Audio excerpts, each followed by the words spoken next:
আসসালামু আলাইকুম ওয়া রাহমাতুল্লাহি ওয়া বারাকাতুহু। সম্মানিত দর্শক শ্রোতা মণ্ডলী, আমরা আমাদের সমাজে প্রচলিত কিছু ভুল আমল নিয়ে ধারাবাহিক আলোচনা করছি। আজকে যে বিষয়টা নিয়ে কথা বলবো সেটা অত্যন্ত গুরুত্বপূর্ণ একটা বিষয়, তা হচ্ছে নামাজের সামনে দিয়ে অতিক্রম করা।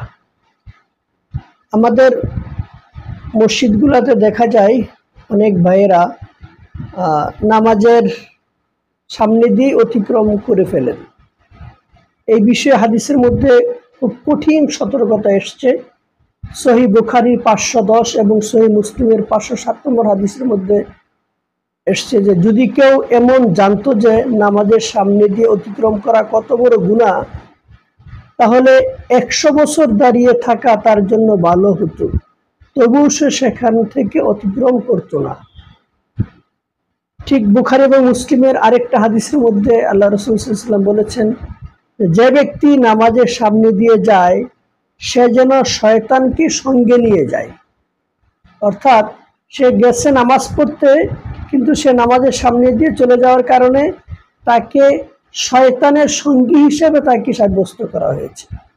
রাসূল সাল্লাল্লাহু আলাইহি ওয়াসাল্লাম বলেছেন যে নামাজের সামনে দিয়ে যাওয়ার চেয়ে 40 দিন অথবা বছর বা মাস অপেক্ষা করাই উত্তম।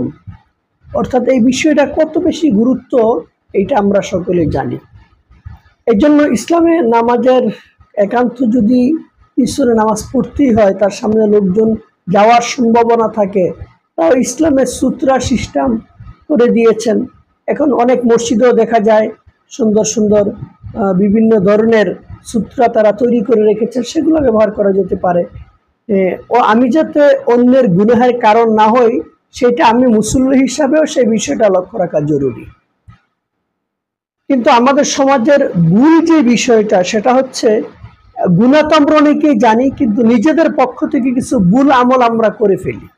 এর মধ্যে 1 নম্বর হচ্ছে যে অনেকে এক হাত মাটির দিকে ঝুলিয়ে মাথা নিচু করে নামাজের সামনে দিয়ে হেঁটে চলে যায় এবং মনে করে যে হাতের দ্বারা সূত্রার কাজ হয়ে গেছে।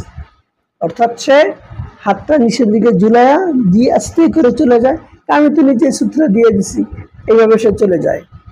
এটা একটা ভুল বিষয়। এটা এইভাবে করাটা মানে এটা গুনার কাজ, এটা একটা ভুল আমল, ভুল ধারণা। এটা আরেকটা বিষয় লক্ষ্য করা যায়, আমাদের সমাজে অনেকে কাঁধে রুমাল থাকে অথবা জায়নামাজ থাকে, সেগুলা থেকে বেঁচে থাকার জন্য সে কি করে যে এই কাঁধে রুমাল এবং অথবা জায়নামাজটা সামনে দাঁড় করায় সে আস্তে করে চলে যায়।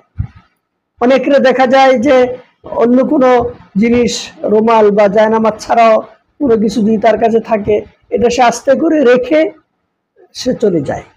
তো এই বিষয়গুলো হচ্ছে ভুল আমল। সুতরাং নামাজ পড়তে যাই আমরা, অত্যন্ত গুরুত্বপূর্ণ একটা জিনিস। নামাজের তো ফজিলত বলি আল্লিবর্ণ আলোচনা, কিন্তু আমি যাতে সেখানে গিয়ে গুনাহ কামায় না আসি সে বিষয়টা লক্ষ্য করা। আর যারা আমরা মুসল্লি আছি, আমরা এমনভাবে না দাঁড়ানো, আমার সামনে অনেক মানুষ আছে, আমি পরে গিয়ে ফরজ শেষ হয়ে গেছে, অনেকের সুন্নত শেষ হয়ে গেছে, আমি ফরজের একটা করে ফেললাম, অথবা আমি সুন্নত পরে নফল তো পড়তে আসি, সামনে কোনো সূত্রা দিলাম না। সামনে লোকেদের কত ব্যস্ততা থাকতে পারে, সমস্যা থাকতে পারে, অথচ সে বের হতে পারছে না। এমনিকে কষ্ট না দেওয়া ইসলামের গুরুত্বপূর্ণ একটি বিষয় হচ্ছে যে আমার দ্বারা মানুষ যাতে কষ্ট না পায় সে বিষয়টা লক্ষ্য করা। এই জন্য যাদের নামাজ দেরি হয়ে যায়, আমরাও লক্ষ্য রাখবো যে আমার দ্বারা যাতে বাকি মুসল্লিদের কষ্ট না হয়। আর আমরা যারা নামাজ পড়তে দ্রুত চলে আসি, আমরাও লক্ষ্য রাখা আমার পিছনে কোনো নামাজি আছে কিনা, তার সামনে গিয়ে যাতে আমি চলে না যাই সে বিষয়টা লক্ষ্য রাখা। এবং যে প্রচলিত ভুল বিষয়গুলো আছে সেগুলো দেখে আল্লাহ আমাদেরকে হেফাজত থাকার তৌফিক দান করুন। ওমা তৌফিক ইল্লা বিল্লাহ।